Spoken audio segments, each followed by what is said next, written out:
నొప్పి మాయం సర్జరీ దూరం ఆపరేషన్ లేకుండా మోకాళ్ళ నొప్పులకు ఆధునిక చికిత్స ప్రాణ పెయిన్ క్లినిక్. నమస్తే సార్, గుడ్ మార్నింగ్. యువ సామ్రాట్ రవి మరొకసారి వార్తలోకి వచ్చారు. అయ్యో నేను రప్పించారండి. మీ ఇద్దరి మధ్యన ఎప్పటి నుంచో వివాదం ఉంది. రైట్. ఎక్కడో విజయనగరం విశాఖపట్నంలో ఉన్న హర్షకి హైదరాబాద్లో సెటిల్ అయిన యువ సామ్రాట్ రవికి ఎందుకు వివాదం వచ్చిందన్న విషయం చాలామందికి తెలుసు, కానీ మరికొంతమంది తెలియదు. ఇప్పుడు ఈ కేసులో మీకు ఎలాంటి సంబంధం లేకపోయినా మీరు కూడా అతని మీద ఆరోపణ చేస్తున్నారు, అతని యాటిట్యూడ్ ఏ విధంగా ఉంటుంది అని ఏదో చెప్తున్నారు. మీరు ఇప్పుడు ఆయన మీద చేసిన ఆరోపణలకి, అంటే ఆ అమ్మాయి చేసిన ఆరోపణలకి బలం ఉందంటారా, లేదు యువ సామ్రాట్ హర్షాన్ని ఎవరో కావాలని కుట్ర పని ఈ విధంగా చేస్తున్నారా అనే విషయాన్ని చెప్పే ముందు మీ ఇద్దరి మధ్యన వివాదం ఎందుకు చెప్పండి. నా మధ్య హర్ష సాయి మధ్య మాకేమీ పర్సనల్ గొడవలు లేవు, లేవు కదా, పొలం గొడవలు లేవు. ప్లస్ నేను సేమ్ ఏజ్ గ్రూప్ కూడా కాదు, నా ఏజ్ 43 years. సో గత కొంతకాలంగా ఒక 4 years బ్యాక్ బెట్టింగ్ యాప్స్ తోని ఇతను సాయం చేస్తున్నాడు అన్న నిజాన్ని ప్రజలకి చెప్పినందుకు అప్పట్లో తన సోషల్ మీడియా ఫాలోవర్స్తోని రాజేష్ మహాసేన లాంటి వాళ్ళతోని నన్ను పిచ్చి బూతులు తిట్టించాడు. యూట్యూబ్లోను ఇన్స్టాగ్రామ్లోను పచ్చి బూతులు తిట్టించాడు. అంటే ఆయన చెప్తున్న వెర్షన్ బెట్టింగ్ యాప్తో చేయించడం నేరం అని మీరు కాదు, చట్టమే చెప్తుంది. రైట్. కానీ ఆయన ఏమంటారంటే విరాట్ కోహ్లీ వాళ్ళే చేస్తున్నప్పుడు నేను చేసే నష్టం ఏంటి, నేను కూడా నా సర్కిల్లో ఒక లిమిట్ చేశాను కదా అని అంటున్నారు. సో ఒక డిఫరెన్స్ అండి. విరాట్ కోహ్లీ ఒకవేళ బెట్టింగ్ యాప్ ప్రమోట్ చేసినా తీసుకొచ్చి ఇన్స్టాగ్రామ్ పేజ్లోను యూట్యూబ్ పేజ్లోను పర్సనల్ ఇన్స్టాగ్రామ్ పేజ్లోను పర్సనల్ యూట్యూబ్లోను పెట్టుకోడు. ప్లస్ విరాట్ కోహ్లీ ఏది సపోర్ట్ చేసే ఆర్ అడ్వర్టైజ్మెంట్ చేసే ఎటువంటి యాప్ ఇక్కడ ఓపెన్ కాదు, ఎందుకంటే అవన్నీ లీగల్. ఇతను చేసే యాప్స్ మటుకు అంత పత్త వ్యాపారం. కుర్సాబో అనే కంట్రీలో ఈ యాప్స్ అన్ని రిజిస్టర్ అయ్యాయి, ఇల్లీగల్గా ఇక్కడికి వస్తాయి. ఆ లింక్ తీసుకొచ్చి అది ఆడటం వల్ల మీకు లక్షలు బెనిఫిట్ వస్తాయి అని ఒక పేదవాడి దగ్గరికి వరకు తీసుకెళ్లే ఒక cyber terrorist is Harsha Sai. Okay, మీరు అన్నట్టు ఆరోపణ చేస్తున్నారు. రైట్. ఆయన ఏమంటారంటే దానికి నేను కాకపోతే ఇంకొకటి చేస్తారు, అంటే ఇంకొకటి మర్డర్ చేస్తాడు, ఇంకొకటి చేస్తాడు కాబట్టి నేను నా సర్కిల్ వరకు దీనికి ఒక బౌండరీ చేస్తాను అంటాడు ఆయన. అతని సర్కిల్ పెద్దది కదండి, అతనికి ఆల్మోస్ట్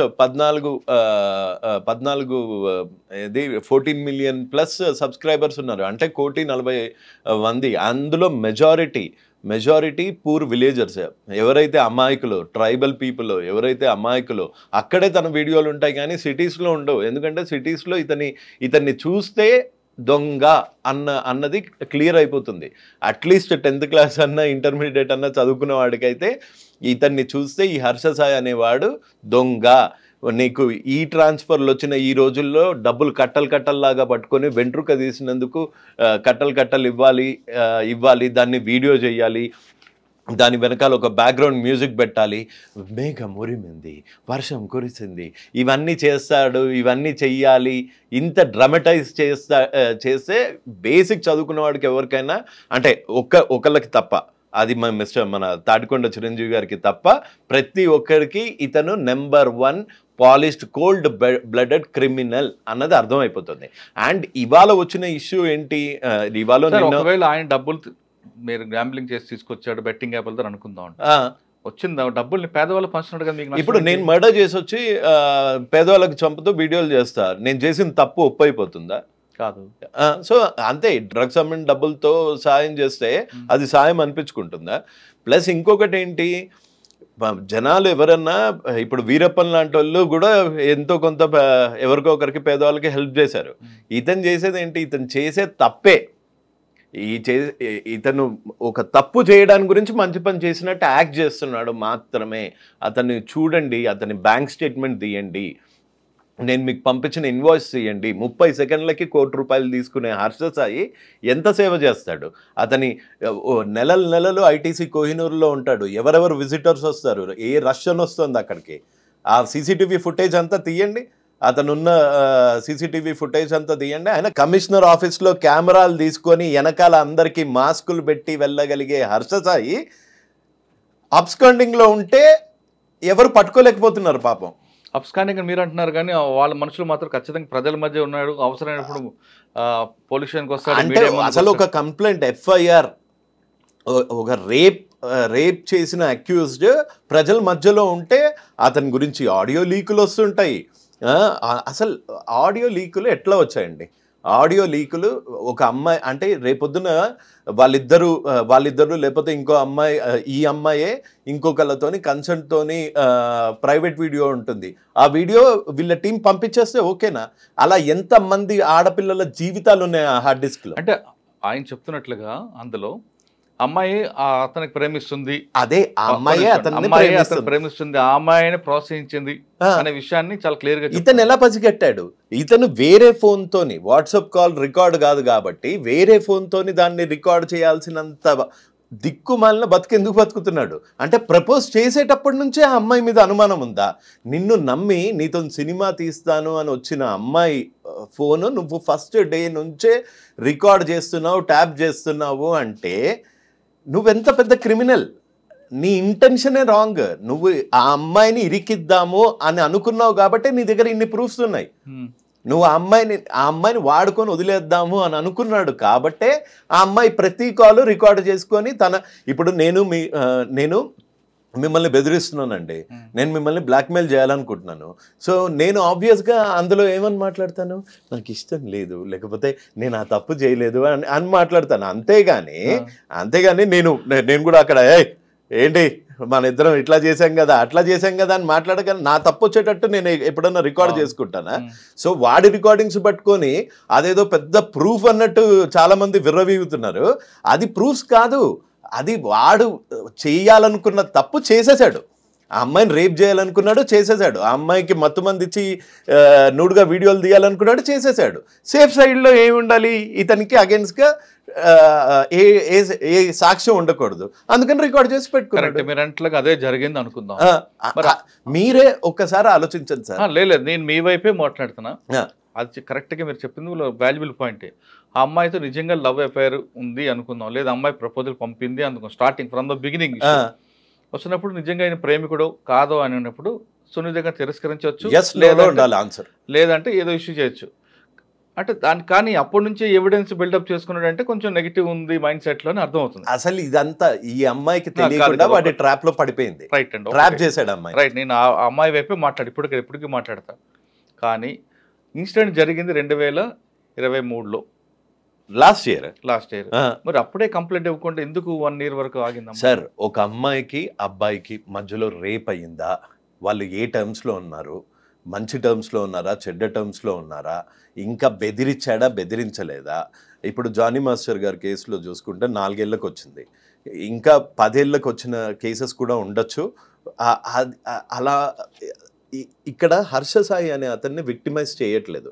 ఒక క్రిమినల్ని అమ్మాయికి ధైర్యం లేకపోవచ్చు కదా. ఇప్పుడు మామూలుగా బెట్టింగ్ యాప్స్ మీద పోరాడుతున్న నా మీదే ఇన్ని కేసులు రిజిస్టర్ చేయించిన హర్ష సాయి ఎటువంటి ఇన్ఫ్లుయెన్స్ లేకుండా ఉన్నాడా? మీరే చూశారు. కమిషనర్ మనలాంటి మధ్యతరగతి వాళ్ళని కమిషనర్ని కలవడానికి, లేకపోతే కమిషనర్ గారి దగ్గర ఒక కంప్లైంట్ రిప్రజెంటేషన్కి వెళ్ళడానికి గేట్ బయట, ఆఫీస్ బయట ఒక స్టాంప్ వేసేసి పంపించేస్తారు.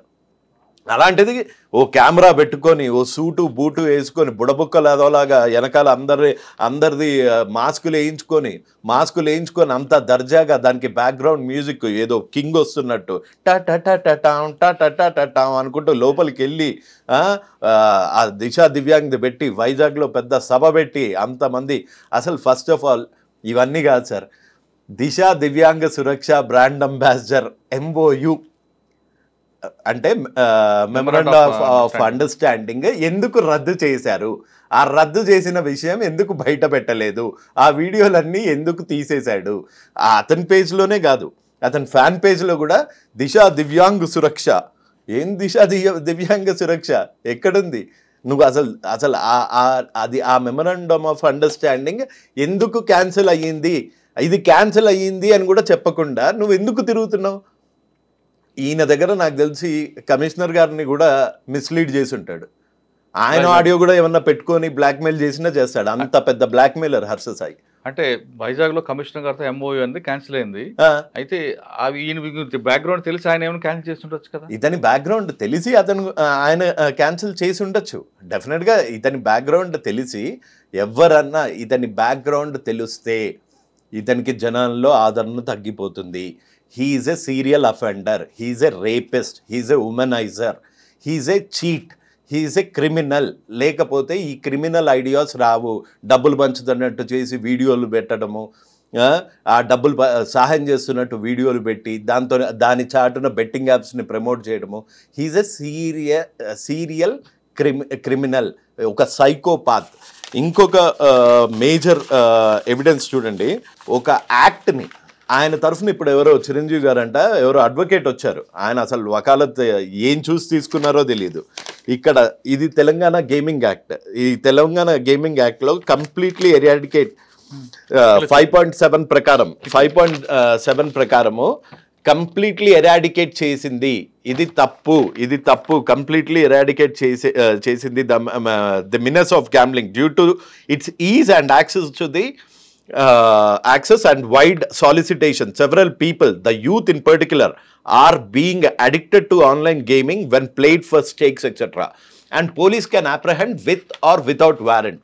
So ఇది తెలిసి రవిశంకర్ అయ్యన్నార్ గారు కూడా తను డిజోన్ చేసుకొని ఉండొచ్చు.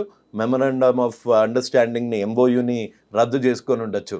ఇట్లాంటి విషయాలు బయట పెట్టడు. ఎందుకు? నా వెనక వాళ్ళున్నారు, వీళ్ళున్నారు, ఈ పొలిటీషియన్స్ ఉన్నారు, ఆ పొలిటీషియన్స్ ఉన్నారు. ఎవరున్నారండి ఆయన వెనక? పొలిటీషియన్స్ ఉన్నారు.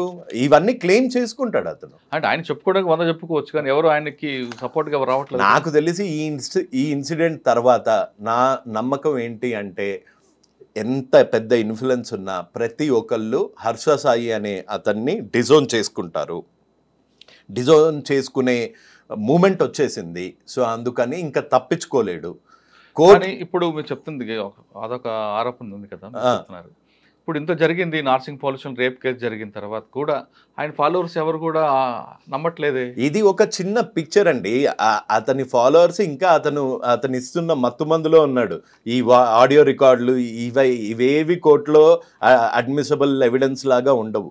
సో ఈ వాయిస్ రికార్డులు, ఈ పత్తాపారము యూట్యూబ్ వ్యూస్కి మటుకు సరిపోతుంది. కానీ ఒక్కసారి కోర్టు జడ్జి గారు చూశారు అంటే మటుకు డెఫినెట్గా ఇతనికి శిక్ష పడటం ఖాయం, ఇతను జైలుకి వెళ్ళటం ఖాయం. అండ్ బెట్టింగ్ యాప్స్లో ఇతని బ్యాంక్ అకౌంట్స్ అన్నీ ప్రోబ్ అయ్యి, ఈడీలో ప్రోబ్ అయ్యి, ఇతను చేసిన పత్తాపారము, ఇతని వెనకాలన్న పొలిటీషియన్స్ ప్రతి ఒక్కళ్ళు రోడ్డు మీదకి రావటం 100% అవుతుంది. ఇంకో చెప్పండి, అతని దగ్గర సాయానికి వెళ్ళిన ఒక అమ్మాయిని ఎట్లా మాట్లాడాడు అన్నది మీకు ఒక ప్లే చేసి వినిపిస్తాను.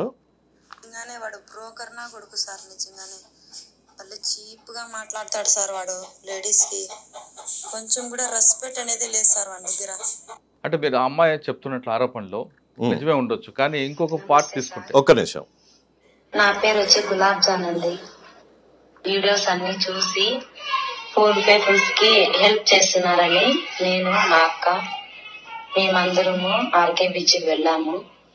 అప్పుడు నా ప్రాబ్లం చాలా పెద్దదిగా ఉన్నది. నాకు మైండ్ అనేది పని చేయదండి. హెల్ప్ చేస్తాడు అని ఆశపడి వెళ్ళిన అమ్మాయిని ఎంత ఘోరంగా తిట్టాడు. అంటే ఇక్కడ 2 రకాలు ఉంటాయండి గారు. ఒక మనిషి మీ దగ్గరికి సహాయం కోసం వచ్చారు, మీ సహాయం చేశారనుకోండి, సామ్రాట్ యువ సామ్రాట్ కాదు భారత్ సామ్రాట్ అయినా అని పొగుడతారు. అవును, ఓకే, అవును. మీరు యువకుడు కాదు కానీ యువకుడు సామ్రాట్ అంటారు మీకు. అవును. ఒకవేళ మీరు కానీ మీకు చేతనైతే చేస్తారు, మీ వల్ల కాలేదనుకోండి, మీరు సున్నితంగా తిరస్కరించినా వాళ్ళు ఏం చేస్తారంటే ఈయన యువ సామ్రాట్ కదా ముసలి సామ్రాట్, ఈయన వాళ్ళ చేస్తాడు, ఈయన అదన్నాడు ఇదన్నాడు చెప్తూ సాధారణంగా మనుషుల నైజం అది. మరి ఆ దీనిలో మనం ఈమెను చూడకూడదు. అంటే ఒక 15 రోజులు వైజాగ్ బీచ్ లో పిల్లల్ని వేసుకొని ఉన్న వాళ్ళని కూడా ఒకవేళ సాయం చేయలేనమ్మా అని ఉంటే, సాయం చేయలేనమ్మా నా ఆర్థిక పరిస్థితి బాగాలేదు అని ఉంటే, ఆవిడ ఇలా మాట్లాడేది వాళ్ళు కాదు. ఆవిడ్ని తిట్టారు, దుర్భాషలాడారు. ఆవిడ ప్రూఫ్స్తో పాటు పంపించింది, మీకు పంపిస్తాను అవన్నీ.